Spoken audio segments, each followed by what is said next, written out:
자, 육신을 응용하는 법을 보도록 하겠습니다. 이하에서는 이제 좀 더 사주 감명할 때 닥칠 수 있는 그런 부분을 가지고 보겠는데요. 자, 육신의 성격 판별을 보면 사주에서 그 주인공의 성격과 행동의 특성을 파악하는 방법이라든가 성격 형성에 영향을 끼치는 요인은 대체로 다음과 같다고 합니다. 이렇게 주장하신 분 한번 볼까요? 우리 백민 선생님께서 이렇게 말씀하시는데 한번 볼게요. 뭐라고 하시는지. 자, 월지를 사령한 육신의 특징.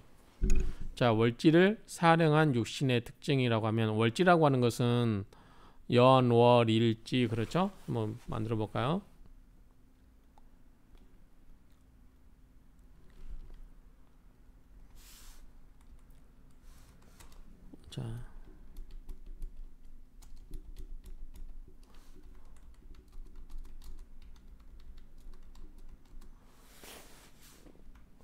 자, 이렇게 보시면 금묘화실이죠. 연, 월, 일, 시. 그 다음에 이거는 천간이죠. 연간, 월간, 일간, 시간. 자, 여기는 지지죠.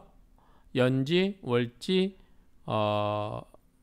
일지, 시죠. 자, 중심은 이거예요. 일간. 이게 나이가 됩니다. 그런데 우리가 연, 월, 일, 시. 내가 태어난 날에 이게 일간이 내가 주인공이 되는데 내가 무슨 계절에 태어났느냐, 언제 태어났느냐, 몇 월 달에 태어났느냐, 이게 중요하죠. 몇 시에 태어나냐가 중요하고 며칠에 태어나는 게 아니고 몇 월 달에 태어나냐. 예컨대 내가 6월 달에 태어났다면 더운 여름에 태어났구나. 1월 달에 태어났다 그러면은 추운 겨울에 태어났구나. 이렇게 생각이 되는 거죠. 그래서 우리가 이제 뒤에서 배우는데 우리가 뭐 용신을 찾거나 그럴 때 억부용신이라든가 조우용신 이런 말이 있거든요. 조우용신이라는 것은 그 날씨를 고려를 하는 거예요. 예컨대 추운 겨울에 태어났으면 필요한 건 뭐죠? 햇빛이죠. 불이 필요하죠. 더운 여름에 태어났으면 뭐가 필요하죠? 물이 필요한 거죠. 그런 것처럼 어떤 덥고 한난, 조습 이런 것에 대해서 맞춰주는 거 이것을 우리가 뭐냐고 그러면 조우라고 그래요. 이 조우 나중에 이제 배우겠지만 용신 가서 배우겠지만 조우용신이라는 게 있는데 어쨌든 언제 태어나느냐. 그리고 또 우리가 내상 그 앞에서 이야기했던 게 뭐냐면 나무는 언제 태어나야 좋다? 봄에 태어났다. 그래서 임묘진. 그게 뭐냐면 여기에 속해요. 이게 달. 자, 이게 월지입니다. 자, 이 월지에 태어났는데 이 월지가 인묘진 이 세 달이면 뭐죠? 봄에 태어난 거고 사오미 그러면 여름에 태어난 거고 그 다음에 신유술 하면 신월 뭐 밑에 이 월지가 이렇게 나오면 이거 뭐죠? 가을에 태어난 거죠. 해자축 그러면 여기가 뭐다? 겨울에 태어난 거죠. 예를 들어서 제가 옛날에 병호 을미라고 그랬죠. 그러면 미월달이에요. 미월달이면 사오미 여름에 태어난 거죠. 이 월지를 보고 그 태어난 계절을 알거든요. 이게 굉장히 중요합니다. 첫 번째는 언제 태어났는가, 계절이 언제냐, 그리고 이 일간에 관련해서 일간이 목이면 이게 봄에 태어났으면 좋은 거죠. 그런데 이제 우리가 등령했다고 하는 말이 그 말이에요. 등령했다고 하는 것은 이 월지를 제대로 태어났다. 만약에 밑에 화다. 이게 일간이 화일주면 여름에 태어나야 힘이 있겠죠. 신왕하겠죠. 그 다음에 이게 금이면 가을에 신유술에 태어나야 되겠죠. 그 다음에 수면 겨울에 해자축이 태어나야 되겠죠. 이 태어난 월이 중요하다. 이게 월지고 이게 이제 여기서 제때 태어났으면 등령한다. 이렇게 이야기를 합니다. 그리고 이제 이게 이제 뒤에 나중에 또 우리가 이제 격국이라는 걸 배우거든요. 격국은 태어나는 때 또 중요한 게 뭐냐면 월지예요. 이 월지, 이 지장간 속에 들어있는 게 이 천간에 나와 있다. 너무 앞서가는 것 같은데 일단 뒤에서 또 좀 있으면 곧 배우니까요. 일단 이 월지의 속에 지장간에 있는 걸 가지고 그게 밖으로 튀어나오면 이게 천간에 나온 거를 우리가 격국으로 삼는 기준이 있어요. 그런 것처럼 이 월령이라는 게 중요하다. 예를 드리고 싶은데 그냥 참겠습니다. 뒤에 가서 배우고 일단 이런 거 배우구나. 그래서 이 월이라는 게 태어난 월지라는 게 굉장히 중요하구나. 첫 번째는 월을 이 태어난 사람의 한난 조습이라든가 언제 태어났는가가 굉장히 이 월에 어떤 월에 태어나가 중요하죠. 그걸 결정을 합니다. 그래서 이 일간이 목이면 봄에 태어난 게 좋고 근데 만약에 일간이 목인데 신유술 가을에 태어나면 어떻게 돼요? 근근목으로 당을 하잖아. 근근목으로 극을 받잖아요. 그러니까 제철에 안 태어났으니까 이 일간이 힘이 있다 없다 요것만 갖고 이야기하는 거예요. 나중에 또 다른 여러 가지가 있는데 여기 밑에 득지도 있고 주변에 인성이라든가 비견 갖고도 따지긴 하는데 일단 이것만 갖고 이야기할게요. 이 일간 이것과 월지 요것만 가지고 이야기를 할게요. 자, 요 일간이 이 월에 어떤 계절에 태어냐가 굉장히 중요하다. 그렇죠? 그러면은 그걸 가지고 벌써 육신의 특성이 나올 수 있죠.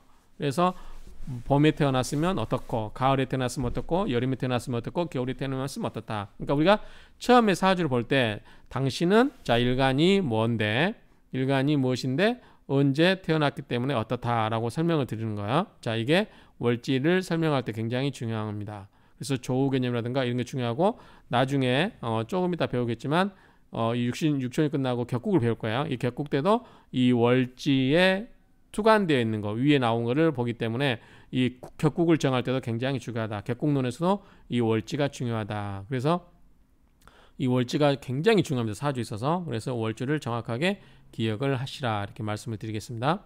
이게 또 나오네요. 격국과 용신에 따른 특성 그 이야기입니다. 지금 이게 뭐냐면 이 월지를 가지고 격국을 정해요. 예컨대 넘어가야 되는데 어쨌든 이 월지 뒤에서 나오니까 그냥 건너뛰겠습니다. 이 월지가 월지의 속의 지장간 속에 그게 밖으로 투출됐다, 투관됐다. 그러면 그게 뭐다? 그게 국을 정할 때 무슨 격 그 격은 어떻게 정한다? 일간과 관계를 가지고. 그렇죠? 자, 다시 이야기하면 이 월지 속에 지장간에 있는 것이 천간에 나타났다. 그러면 요건 빼고요. 일주는 빼고 천간에 나타났으면 그 일주와 관계에서 요게 무언가 만약에 이게 여가 나타났으면 요 일간과 요것이 무엇이냐. 예컨대 편인이나 정인이나 정제나 뭐 편제냐 이런 식으로죠. 식신이나 상관이냐 상관격이냐 뭐 무슨 격이냐 그렇죠? 편관격이니 정관격이니 하는 거 뭐예요? 여기에 지장간에 속해 있던 게 천간에 나타났던 게 이 일간과의 관계에서 십성이 뭐냐 이걸 보고 결정하는 거죠. 그럴 때도 중요한 의미가 있다. 격국과 용신에 따른 특성을 결정할 때도 중요하다. 그 다음에 편중되었거나 혼잡한 육신의 특징 요건 이제 좀 이따 설명할 거예요. 그래서 사주가 전부 예컨대 관으로만 짜여 있다. 어떤 것은 재성으로만 있다. 근데 사주가 우리가 이제 십성이니까 5개씩 있으면 좋겠지만 8자기밖에 안 되기 때문에 모든 오행을 2개씩 가질 수가 없어요. 근데 어떤 사람은 화만 토만 있어요. 화토 중탕. 그런데 목화토금수 이렇게 골고루 있는 게 아니라 화토만 잔뜩 있고 어떤 건 또 금이 많고 어떤 건 목이 많고 그렇게 편중되어 있는 경우 그리고 이제 관살 혼잡이라든가 이런 식으로 혼잡이 되어 있는 경우 그런 경우는 그 사람의 사주가 어떻게 될 건가 이거를 논하는 거예요. 그래서 이 육신은 요걸 가지고 논할 때 우리가 월지의 사령한 육신의 특징 그래서 그게 태어난 계절의 개념이다. 태어난 달의 개념이다 라고 이해를 하시고 그 다음에 요것이 천간에 월지의 지지에 속해 있던 지장간이 이 천간에 나와 있으면 이 천간과 일간과의 관계에서 그게 상관인지 식신인지 뭐 편관인지 정관인지 이거에 따라서 무슨 격국을 정할 때 그렇게 하고 그다음에 용신이라고 하는 것은 이 사주에 있어서 쓸모있게 하는 정신이라고 보면 돼요. 뭔가를 이거를 집에 오면 가장이라고 할 수 있는 것처럼 어쨌든 이 용신이라고 하는 것은 이 전체적인 맥락에서 가장 좋은 역할을 하는 거 그렇죠? 오행이 뭐냐 예컨대 용신이 뭐 예컨대 병하다 뭐 예를 들어서 이런 식으로 좋은 역할을 하는 거를 용신으로 하고 요 용신에 반대되는 게 기신이죠. 나쁜 역할을 하는 거. 그래서 그런 거를 보고 그 기신이라든가 용신이 대운에서 들어오면 운이 좋은 거고 그게 반대로 기신이 대운에서 들어오면 대운이 안 좋은 거죠. 그래서 그런 거를 딸 때 한다. 편중되거나 혼잡한 육신의 특징을 이렇게 한다. 이렇게 이해를 하시기 바랍니다. 굉장히 함축적인 의미가 있는데 어쨌든 이런 여러 가지를 논한다. 자, 그 다음에 사주에 있는 다수 이제 이거죠. 편중이라든가 혼잡입니다. 다수의 오행이나 육신에 따라서 그 사람의 성격과 행동이 한쪽으로 치우치는 경향이 많다. 그런데 이게 편중되거나 혼잡하더라도 이거를 재화, 컨트롤할 수 있으면 괜찮죠. 그러면 어느 정도 그게 재화가 된다, 순해진다 그 말이고 순화된다 그렇게 이해하시면 되고요. 자, 육신이 편중되었거나 혼잡한 사주의 기준은 사주 중에 육신이 3개 이상 나타나 있거나 이렇게 개수로 나타날 수도 있겠지만 그게 이제 기운이 있냐, 유기하냐, 기운이 있냐 없냐, 뭐 힘을 받냐 안 받냐 이거에 따라서 많이 달라져요. 그래서 3개 이상이 나타났거나 정편이 섞여 있으면 안 좋겠죠. 섞여 있으면서 월지에 대비해 그 육신의 세력이 강한 경우, 아까 등령한 경우 그런 말이죠. 그런 경우를 말하고, 재화됐다는 말은 이것을 그런 한쪽을 세력을 눌러준다든지 아니면 기운을 빼준다든지, 그렇죠? 자, 그 눌러준 걸 뭐라고 그런다고 그랬죠? 극제한다고 그랬어요. 자, 어떤 세력이 드세요. 그러면 그 세력을 힘을 빼야 돼요. 그러면 어떻게 된다? 누르는 방법. 더 힘센 놈이 나타나서 눌러주는 방법. 또 하나는 그 기운을 빼버리는 방법. 빼는 걸 뭐라고 했죠? 설기라고 그랬어요. 설기시켜준다. 그래서 극제하거나 설기시켜준다. 그래서 극제나 설기는 자, 기본적으로 어느 이 세력이 셌을 때 그 세력을 기운을 눌러주는 것을 극제한다 하고, 그 기운을 빼는 것은 설기한다. 설기가 지나치면 의사에 반해서 빼가면 독이라고 하고요. 도둑질에 간다 맞아요. 길을 도둑질에 간다. 그렇게 보시면 되고요. 그 다음에 전생부터 인연이 많은 것으로 판단하라. 뭐 보시면 돼요. 행동이나 성격에 대한 강한 습성으로 작용한다. 어쩔 수 없이 그 육신의 특성에 따라서 가면서도 거부하거나 싫어한다. 해당하는 육신에 관한 인연이 자주 바뀌거나 많은 변화가 일어난다. 참고하시면 돼요. 나중에 이제 한 바퀴 여러분들 공부하고 한 바퀴 돌고 나면, 사주도 좀 보고 나면 이런 말들이 좀 이해가 되실 거니까. 지금은 그렇다. 혼잡한 육신은 정편의 좋은 이미지가 불순해지거나 단점으로 나타나기 쉽다. 육신에 대한 가치관이 왜곡되어 있다. 편중된 육신의 형신은 상대 육신의 유무에 따라서 특성이 달라진다. 이거는 여러분들이 지금 이해 안 돼도 그냥 넘어가셔도 돼요. 이거 전혀 스트레스 받지 마세요. 처음에 공부할 때 여러분들 10% 정도만 이해하시면 돼요. 이렇게 반복을 하면서 계속해서 이제 그 이해도가 높아지는 거니까. 재와 여부에 따라서 특성이 다르다. 어제 이거 배웠었죠. 뭐 합살 유관, 그렇죠? 삽을 해서 관을 남겨두고, 그 다음에 합관 유살 그런 거 있잖아요. 편제, 그러니까 편제와 정제가 같이 있거나 또는 관살, 정관과 칠살이, 편관이 같이 있을 경우에 칠살과 관이 한꺼번에 있을, 관살이 한꺼번에, 그러니까 관살이니까 정관과 칠살이 같이 있을 때 어떤 한 오행이 와서 어떤 것을 하나를 합을 해버리면 그게 차라리 낫다. 무엇보다 섞여 있는 것보다, 혼잡되어 있는 것보다 합을 해서 없애버리거나, 합구가 그 말이에요. 충을 해서 그 세력을 무력시키는 거, 충거 이런 것들을 하게 되면 그 나머지 하나가 힘을 제대로 받죠. 그래서 그런 경우가 더 좋게 된다. 이런 이야기입니다. 재화하는 육신은 장점으로 나타나겠죠. 당연히 재화하는 육신 운용은 단점이 변해서 장점으로 나타난다. 이거는 이제 뭐 일반적인 이야기고요. 자, 일간의 특성과 강약의 상태에 따른 통변 요령은 재화 여부와 왕약 상태, 우리가 이제 신강하냐 신약하냐 그 말이고요.